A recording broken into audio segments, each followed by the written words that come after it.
today we're in my kitchen and I wanted to share with you my favorite like quiche taco bowl hack recipe. Now these are super simple to make. I love the fact that you can just kind of make them, put them in the freezer, and then you can either heat them up in the microwave, I don't like to do that, or you can heat them back up in the oven and they taste like you've just freshly made them. I personally can't stand egg. The only way I can eat egg is if it's in a cake or it's in a biscuit, or I cannot tell that it's egg. So that's pretty much the reason that I started making these taco quiche bowl thingies. I want to get straight into it. I don't want to babble on too much. I'll show you guys exactly how I make it. Now the measurements aren't exact. I kind of just do what I think will go. So you can kind of like chop and change the recipe.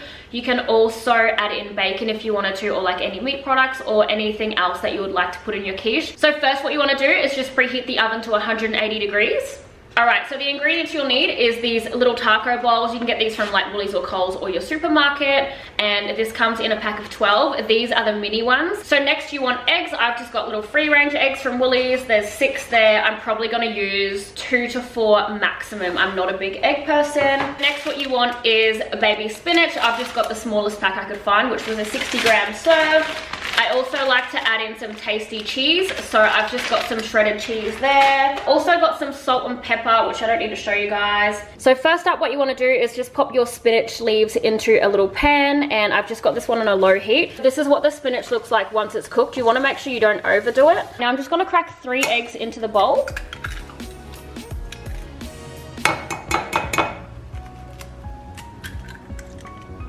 Mix that up. Now I'm just going to add about 2 tablespoons of milk, just roughly, into that as well.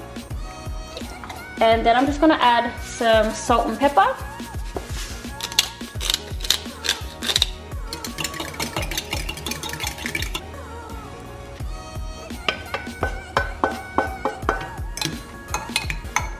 Now I'm just going to throw a generous handful of cheese in as well. Alright, so this is what the mixture is looking like so far. We've just got cheese, spinach, egg, milk, salt and pepper. Now I'm just going to start cutting the tomatoes in half.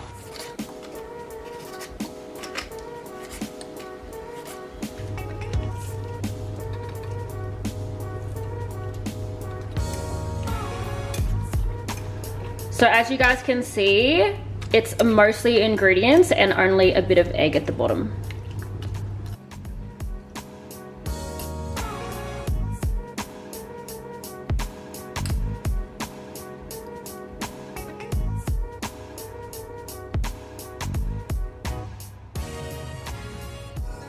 So this is just a close-up of what they look like before I pop them into the oven. Now I fill them up about halfway roughly with the egg mixture at the end, once I've already kind of topped them up with all the other ingredients first.